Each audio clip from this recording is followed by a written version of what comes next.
Before we dive in, drop a comment and let us know where you're watching from. We'd love to hear from you.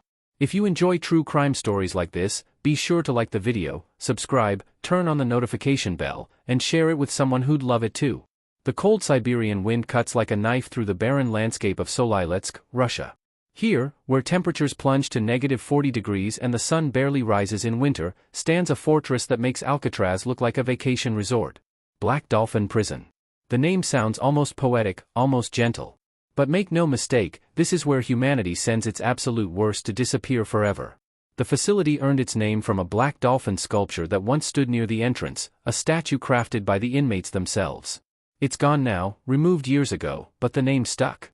Perhaps because dolphins are intelligent, social creatures, and this place was built specifically for men who are the exact opposite. Men who have forfeited their right to ever breathe free air again. On a frozen morning in March 2019, a convoy of armored vehicles approached the prison's outer gates. Inside one of them sat Dmitry Volkov, a name that had dominated Russian headlines for 8 months. The 34-year-old former factory worker had been convicted of murdering 11 people across 3 different regions. But it wasn't just the body count that had horrified the nation. It was what he did to them afterward. The guards at Black Dolphin watched through reinforced glass as the transport vehicles passed through the first of 7 security checkpoints. They'd seen thousands of monsters arrive at these gates. Child killers. Mass murderers. Cannibals.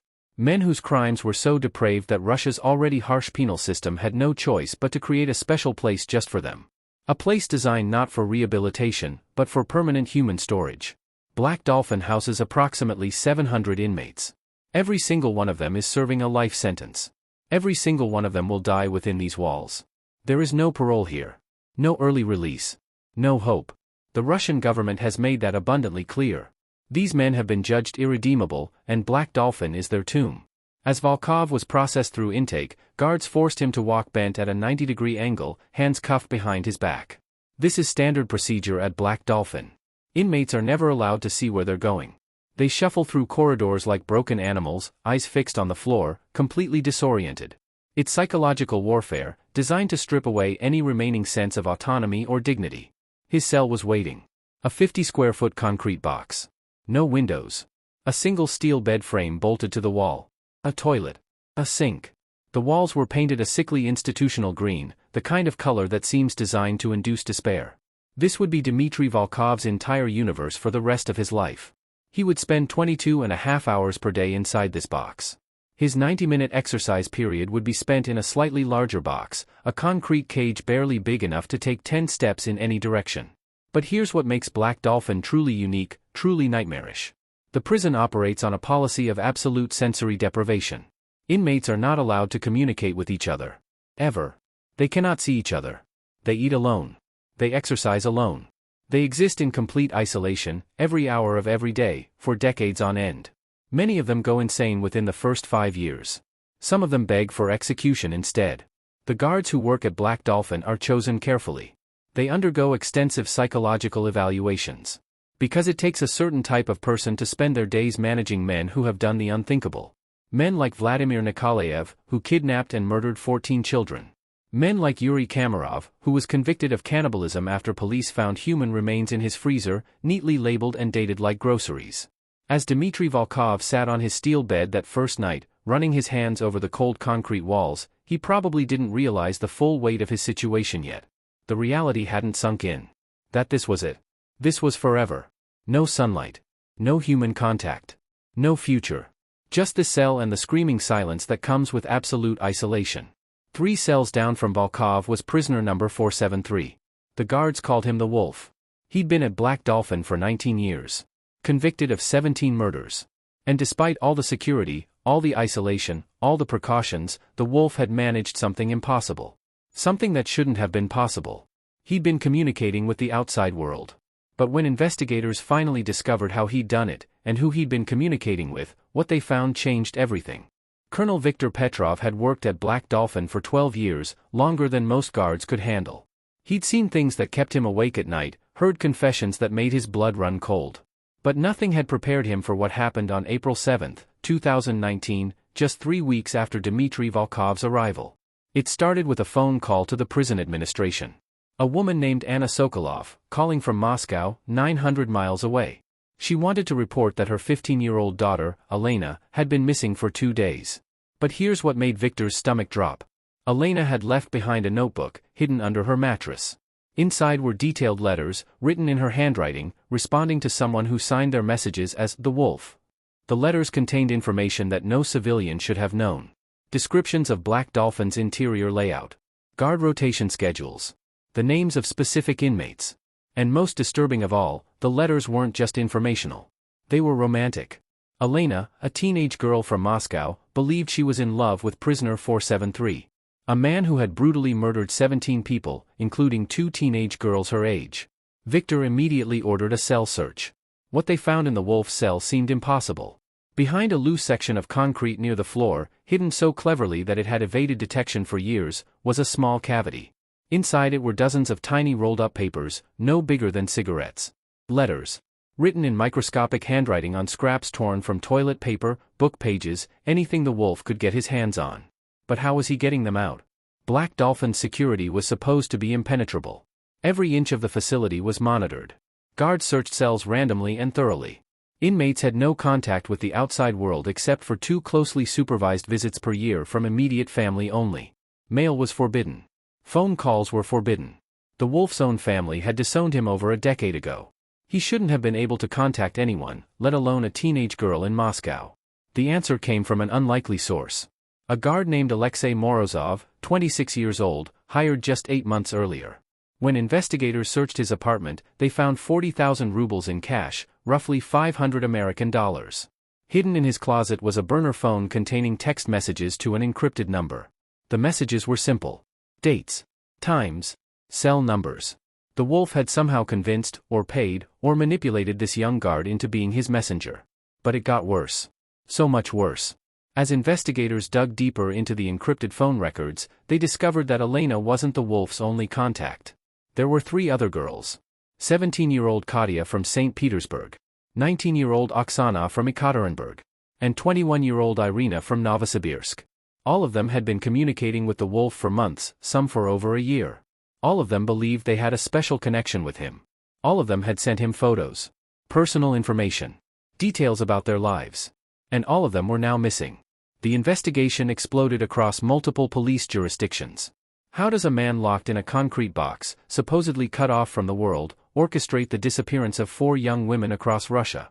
Viktor Petrov brought the Wolf in for interrogation. The man shuffled into the room in his signature bent position, hands cuffed behind his back. When they finally let him straighten up and sit down, Victor got his first clear look at the inmate's face in years. The Wolf was 51 years old now, but he could have passed for 40. His eyes were sharp, calculating, disturbingly calm. He smiled when Victor slid the letters across the table. Not a smirk. A genuine smile, like he was proud of his work. "You want to know where they are," the Wolf said. It wasn't a question. "Tell me what you've done with those girls," Victor demanded, his voice tight with rage. The Wolf leaned back in his chair, his smile widening. "I haven't done anything with them, Colonel. I've been here. In my cell. 22.5 hours a day. You know exactly where I've been every single moment for 19 years. But you know where they are. Maybe." The Wolf's eyes glittered. "Or maybe they're just living their lives, and you're panicking over nothing. Girls run away from home all the time, don't they?" Victor slammed his fist on the table. 4 girls. All connected to you. All missing within 3 weeks of each other. That's not a coincidence." The Wolf shrugged. "Patterns are interesting things, aren't they? You see patterns everywhere once you start looking. But sometimes a pattern is just chaos pretending to be order." For 6 hours, Victor interrogated him. The Wolf gave nothing. He spoke in riddles, in philosophical musings, in psychological games. He was enjoying this. After 19 years of silence and isolation, he finally had an audience again, and he was performing. Meanwhile, police across Russia were tearing apart the lives of the missing girls, looking for connections, for clues. What they discovered was chilling. Each girl had been active in online true crime communities. Forums where people discussed serial killers, analyzed their methods, even romanticized them. It's a dark corner of the internet where some people, usually young women, develop obsessive fascinations with convicted murderers. They'd been easy targets. Vulnerable. Searching for something dangerous to fill a void they couldn't name. But there was one detail that nobody could explain. 3 days before Elena disappeared, someone had made a phone call to her house. Her mother had answered. The person on the other end had said just 5 words, "Tell Elena the wolf remembers." The call had come from inside Black Dolphin Prison. From a phone that didn't exist. From a guard station that had no record of any outgoing calls that day. Victor stood in the prison's communication center, staring at phone logs that made no sense, surveillance footage that showed nothing unusual, and a mystery that was growing darker by the hour. Somewhere in this facility, the wolf had help. Not just from the corrupt guard they'd arrested. Someone else. Someone still working here. Someone still feeding him information and carrying out his plans. And then Victor's radio crackled to life. One of the search teams, 300 miles away in St. Petersburg. They'd found something at Katya's last known location. Something that made the officer's voice shake as he reported it. A piece of paper, tucked inside a library book. 7 words written in the same microscopic handwriting they'd found in the wolf's cell: "The game is bigger than you think." The discovery in St. Petersburg changed everything. Viktor Petrov stood in the prison's central security office, surrounded by maps, phone records, and surveillance footage from 4 different cities. His team had been working nonstop for 72 hours, fueled by coffee and desperation. For missing girls. A convicted serial killer pulling strings from inside an impenetrable prison.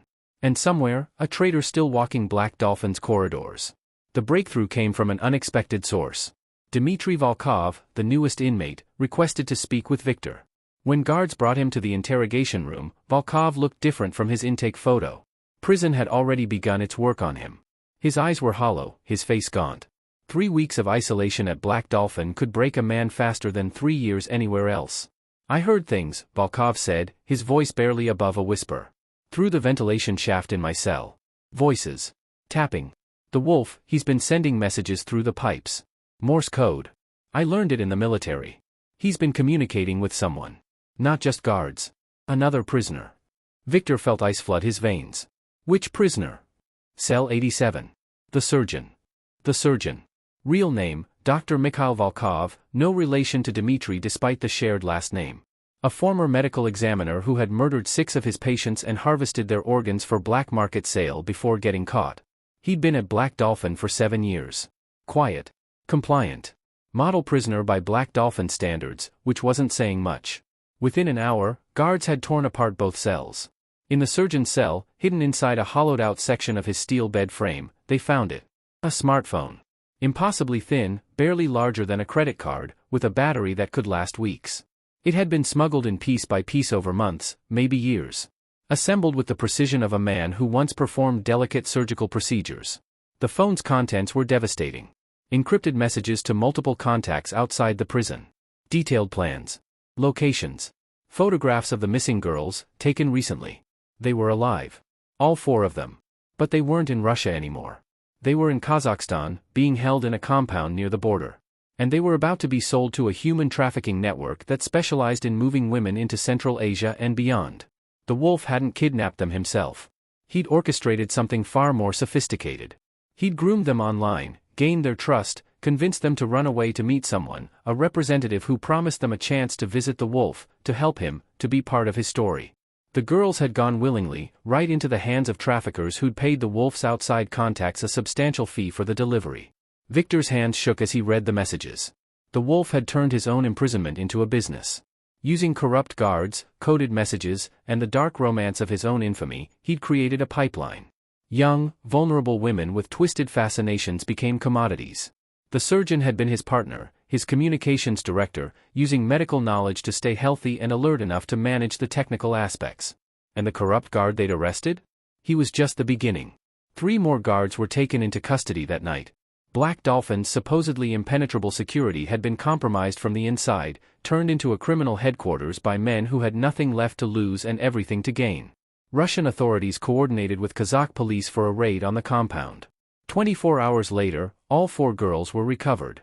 Shaken, traumatized, but alive. They'd been days away from being transported further into the trafficking network, where recovery would have been nearly impossible. Back at Black Dolphin, Victor stood outside the wolf's cell. The prisoner was being transferred to an even more secure facility, one that had been recently constructed with technology designed specifically to prevent what had happened here. 24-hour video surveillance in every cell. No ventilation shafts connecting cells. Guards rotated from other prisons every 3 months to prevent relationship building with inmates. It was a prison built to house the prisoners that maximum security couldn't hold. You think you've won, the wolf said as guards prepared to move him, his voice echoing down the corridor. You think this is over. But you're missing the point, Colonel. I've been in a concrete box for 19 years, and I still reached into the world and made things happen. I still had power. You can transfer me anywhere you want, bury me as deep as you want, but you can't change what I proved. Men like me? We never really stop. Not while we're still breathing. Victor didn't respond. There was nothing to say. The wolf was right about one thing. He had proven something horrifying. That evil doesn't need freedom to operate. It just needs opportunity. And opportunity has a way of finding cracks in even the strongest walls. The surgeon was placed in permanent solitary confinement with even stricter protocols. The corrupt guards received lengthy prison sentences. Black Dolphin underwent a complete security overhaul. New procedures. New technology. New leadership. But 6 months later, something happened that made Victor's blood run cold all over again. A package arrived at the Moscow police headquarters, addressed to the lead investigator on the trafficking case. Inside was a letter, written in that same microscopic handwriting. It contained details about 2 other missing persons cases, unsolved, from before the wolf's arrest 20 years ago. Details only the killer would know. Locations of bodies that had never been found. The letter ended with a single sentence: I've been feeding you breadcrumbs for 2 decades. How many are you still missing? They excavated the locations mentioned in the letter. They found 3 bodies. 2 matched the missing persons cases the wolf had referenced. The third was unidentified. A victim no one had even known existed. The wolf had been playing a longer game than anyone realized. Even now, locked in a facility more secure than Black Dolphin, he was still in control of his narrative. Still revealing his crimes on his own timeline. Still holding power over the dead and the living alike. Black Dolphin Prison remains operational today, housing Russia's most dangerous criminals in conditions that human rights organizations call inhumane but that officials defend as necessary. The Black Dolphin sculpture was never replaced. Perhaps because everyone realized the irony was too dark. Dolphins are known for their intelligence, their ability to communicate across vast distances, their complex social structures. Just like the monsters locked inside. The wolf sits in his new cell tonight, in total darkness, in total silence. But somewhere in that darkness, he's smiling. Because he knows something the rest of us are still learning. The worst prisons in the world aren't built for punishment. They're built because some people are so dangerous that society has no choice but to bury them alive. And even buried, they still find ways to haunt us. If you made it this far, you've just experienced one of the darkest chapters in modern criminal history. The truth is, facilities like Black Dolphin exist because humanity sometimes produces individuals beyond redemption. Drop a comment below with your thoughts. Could you work in a place like that? Do you think isolation is justice or cruelty? And if stories like this keep you awake at night, hit that subscribe button. Because the next case we're covering is somehow even darker. Trust me, you won't want to miss it.